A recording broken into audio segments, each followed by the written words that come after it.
Hi there and welcome. I know it has been a long time, but finally I got myself to make another tutorial and I hope this will be an interesting one. I've heard a lot of people comment and say lately that the Octane SSS is not as intuitive as they wish. And to be honest, I really like the way it is because it is quite close to reality.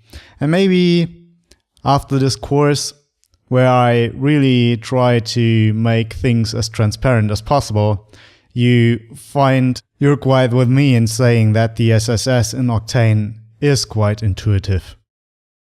This is quite an improvised tutorial right now, so it might be more back and forth than it needs to be, but I hope you stay with me and learn some nice things about subsurface scattering in Octane. So let's get started. First of all, how does or what is subsurface scattering? So subsurface scattering includes two different things. One thing is the absorption and the other thing is the scattering itself. This is because scattering and absorption both happens in volumes and they're calculated more or less at the same time, so they are both coming in the same package. Now there are fluids like wine or most alcohols like whiskey and some stuff like that that have only absorption, or at least they look like they only have absorption. Of course, as you know physics, no singular effect comes alone most of the time, so there are always some other effects going with it. But in this case of wine, for example, the scattering effect is so minimal that it can be ignored. Now with absorption, when light enters a material or enters a volume, then travels through the object, it gets absorbed while it travels through. So I have made this next slide here. Let's see how I do that. Here we go. So the more it gets absorbed, the less energy comes out on the other side, and therefore the darker the material or the object will look like. And of course it has to be transparent, it has to be let light inside of the object, otherwise it won't work. And it's the same with scattering, of course. So the difference between absorption and scattering is that absorption is only altering the strength of the ray, while scattering is altering the path of the ray. So scattering is when a light hits some obstacle in the way through the medium and then redirects its position. So as you can see here, it gets redirected all the time. And based on the density of the object, of the particles inside of the volume, this happens more or less often. And this is very important when we look at this later, when we see that the density of the scattering really has an effect if you can look through objects or not. And you can also see that the absorption isn't ignored here, but is actually also within the package of this whole calculation. So we have both the scattered ray, and while it's scattered, it's actually absorbed. I hope this makes a bit sense, but we jump into a more live demo now. But before we jump into Octane, I've made this small scene here to bring you the basics of scattering a little bit closer. Now we have a glass filled with some liquid. So this is the glass, this is the liquid. And with this I want to show you the differences between the scattering and the absorption a little bit more. So I have this great analogy where I think of scattering like particles poured into the liquid. I think of flour the most time because this is a white substance that has very small tiny particles, and actually you can try that at home in real and you can see the effect. So the more I pour flour into the water, the more particles then will be swimming inside of the volume, and therefore the light is more and more redirected from its original path. So you can see no longer through it if you have enough particles. But if you don't have enough particles, you can still see through it, while other rays are then redirected, and therefore you get this kind of shade effect, or if you have like some dirty water or something like that. So if I put this really high, of course, you are no longer able to see through, and you can have the analogy with a real glass of water where you pour in some particles. And the absorption is actually happening while that is also taking place. So the absorption, you can have absorption without scattering, as I mentioned before. The absorption is more or less the effect when we limit the energy that can go through the glass or the water in this case. So let's just mimic that by getting down the brightness of the transparency. This is not the physical correct calculation, and this is just OpenGL shading here, but I just want to make the point in telling you how stuff is working. So my analogy for that is ink poured into water. So ink normally doesn't have a lot of scattering, it just has absorption. So if you pour black ink into water, the water becomes more and more opaque, less transparent. But the light isn't scattered, so you can, if it's just slightly opaque, you can still look through it, and it's not clouded or anything like that. The clouding would come with a scattering. So hopefully that makes sense when we now jump into Octane. So we are now in Octane, and I've prepared a water shader. So basically that's just a specular material with the index set to 1.33. You might make sure that the transmission is set to 1, because 0.9 means that at the boundary condition where the reflection is happening and also the refraction is happening, energy is lost every time this process takes place. So 1 means that all the energy is either converted into a refraction or a reflection, which is more correct. So to show you the process of subsurface scattering, the first thing you need to be aware of is that the glass right now is not ticked on with fake shadows, and this is actually a huge time saver when it comes to subsurface scattering. Because if it's ticked off, you get caustics with your glass, and everything that is inside of the glass will be a caustic rather than just rendered directly, and therefore the subsurface scattering effect will be all dependent of caustics of refracted light rays, and this is very, very computational heavy. So in most cases you can just tick on fake shadows and get along quite fine. Okay, so rather than to do this in the basic view, I go into the node editor here, because you can have a better overview of what you're doing here. So I have connected the medium slot of the material with a scattering medium, you can find that here, and then connected both absorption and scattering with a float texture. And the float texture is just, you can see it as a black and white RGB spectrum, so you can just get a value from 0 to whatever number you want, and therefore control your shader this way without dealing with colors. At least that's best for right now. So let's do actually the same thing that we did in our small example before. So if I go to my scattering, you see it's set at 0. And this means that no scattering is taking place right now. So as I increase that, you can see that my glass or my water is getting more foggy and cloudy. And this is actually the effect of pouring small particles into the water and therefore occluding the way of the light rays and bending them in all sorts of direction. But you can still see through the liquid quite nicely. It's just a little bit clouded. You can still see the white crosses back there. So if I pour more particles in the glass, it gets harder and harder to see those crosses back there. So let's go with a maximum of 1 right now.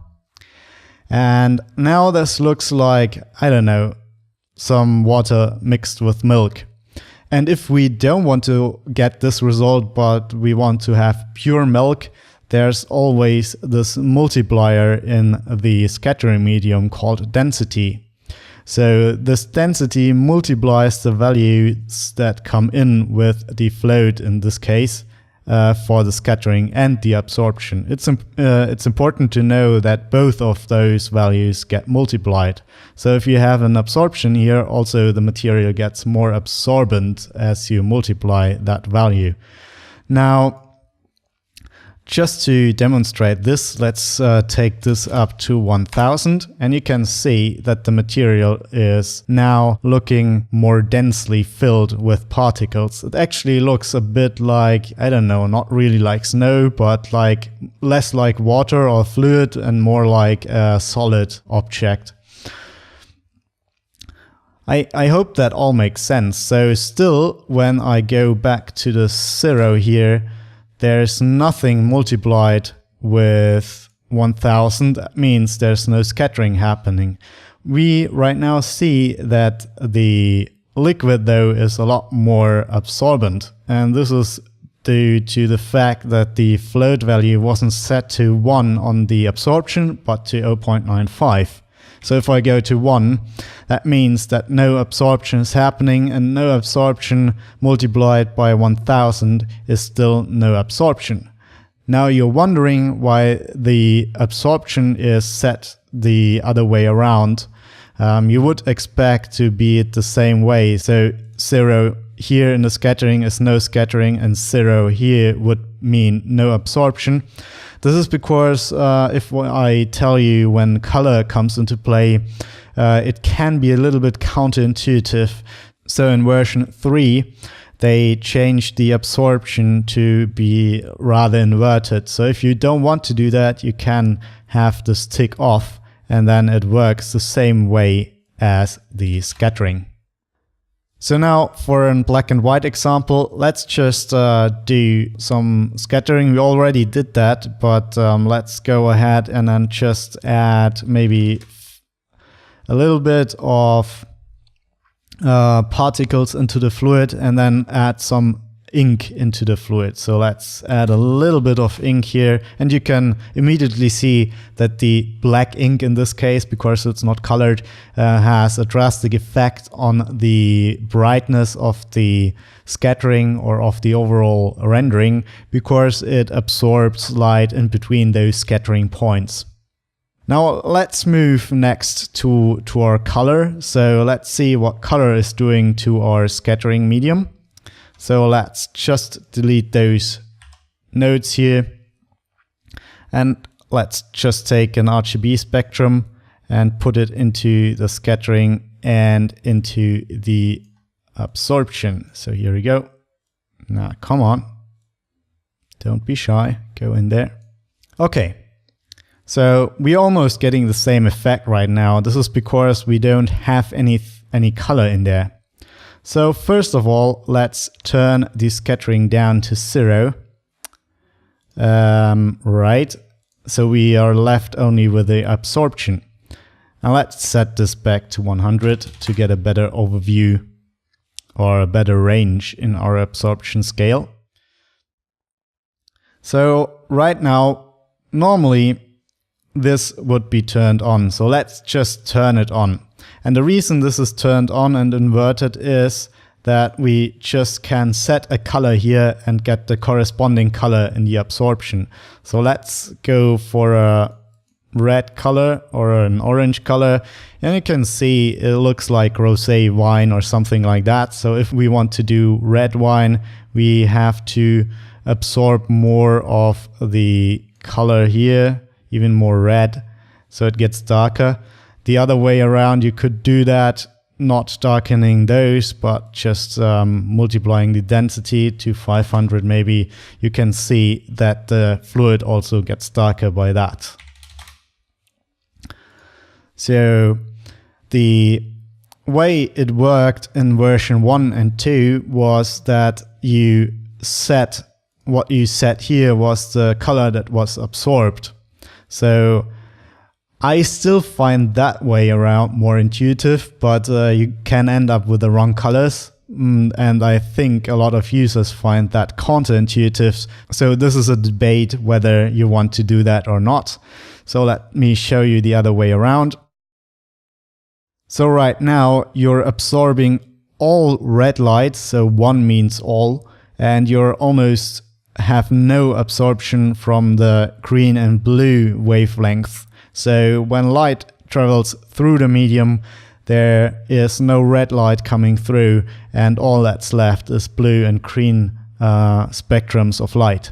So this is the way it should behave, and it was behaving before. But as I said, the users find those counterintuitive. So what I normally do when I want to have a red absorption is go in here and change that to plus 180. And then we get the right absorption and everything is inverted. But I have set the absorption to the right amount. So right now, all of the blue light is absorbed. A little bit of the green light is still let through, and most of the red spectrum is let through. That's why it's set. It looks red. So if you want to have a red object, then your tinting, your coloring comes mostly from the absorption. So let's just get some scattering going on in here. And you can see that the scattering, although it's white, of course, it is surrounded by the red ink, and that will tint it red. So you can see that we now get some, I don't know, it looks almost like a fruit ice or something like that. Now let's try what happens when we set the color in the scattering. Let's move all color out of the absorption, so we get no absorption at all again, and move to the scattering. Now let's see what happens if I do more red scattering than other scatterings, and you can see an interesting effect happening. Now in fact, let's just go in here and just raise this to 250 to get a more dense scattering effect here. And you can see that the color we set here is the color we get back scattered, and the color that is scattering through is actually the complementary color. And maybe this is more visible if I turn the environment a little bit to the side, so we can see that the light is coming from the right side mostly right now. So we see this light orange color here, and it turns to a blue color here. And that is actually the effect that the scattering does, because right now we are telling it to scatter back or to more be able to scatter the orange light spectrum and less scatter other light spectrums. So in the blue light spectrum, there's very little scattering happening, while in the red light spectrum, there's a lot of scattering happening. That is the reason why that there is a white color where the light is entering the material, because it gets scattered right away in the red and the green light, and a little bit in the blue light. But the blue light itself can travel much further inside of the material, with the probability of getting scattered is very little. So at the back of the material, the probability of only blue light arriving because of the red and the green light is already scattered throughout is higher. I hope this makes sense. For me, I don't use it that often to control stuff directly in a physical manner, but I do it to control stuff in a artistic kind of way. So let me bring up this picture right now. So I real quick went to my website and opened this picture. This is not rendered in Octane, although you can get the same effect in there. So you can see that there's a lot of scattering happening in here in the pins. But what you also can see is that the color is shifting when it moves through the medium.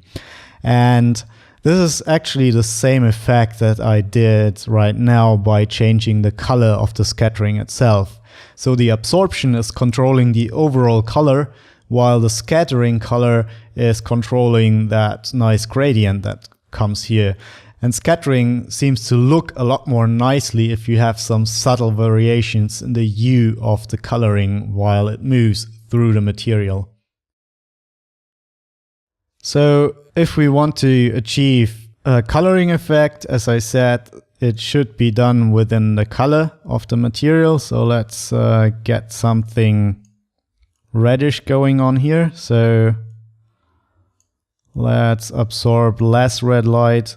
And now we have some multi-fruit juice or something like that. And then we can just add a bit of variation with the shader here, so we can see if we get the liquid looking more red when it comes through, when the light comes through, than when the light hits directly. And this is the variation I was telling you before, that it looks more pleasing to the eye.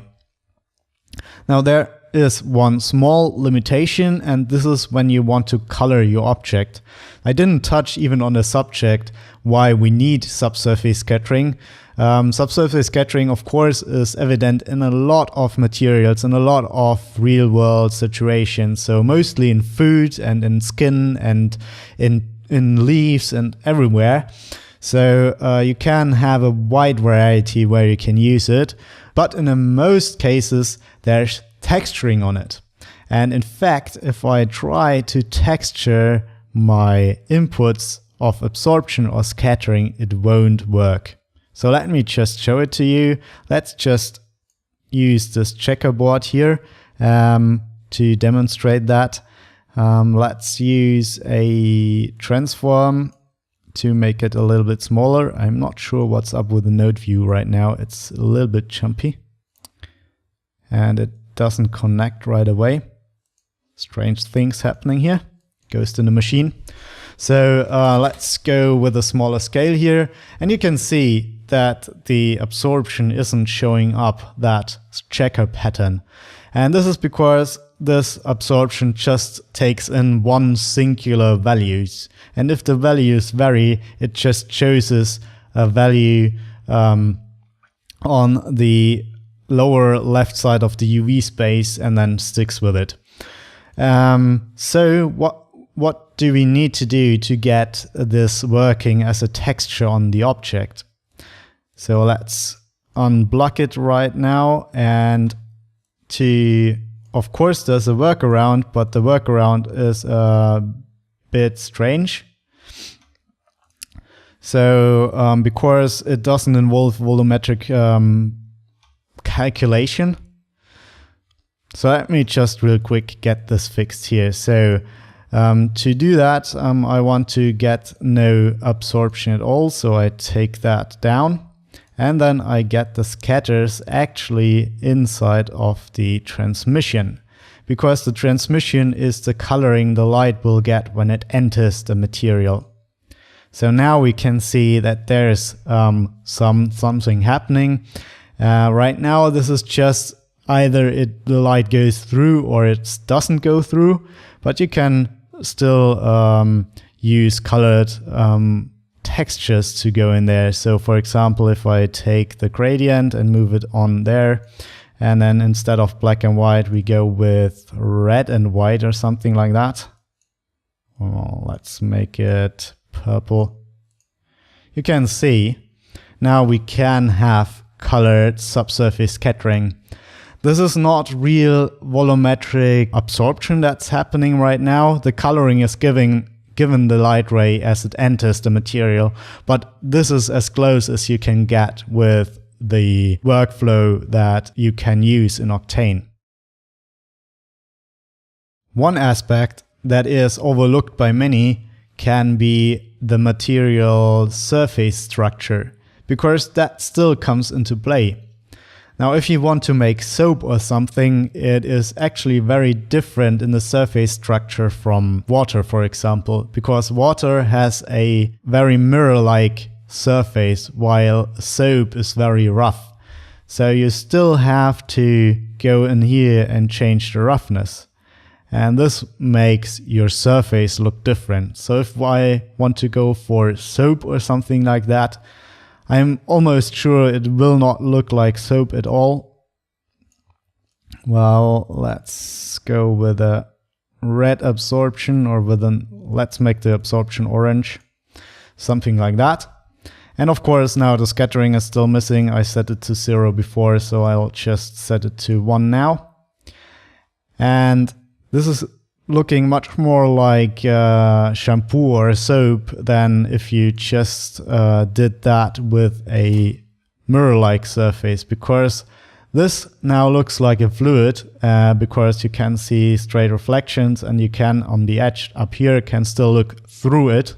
But with higher roughness, it starts to look like a other material. And that's the point that I want to make.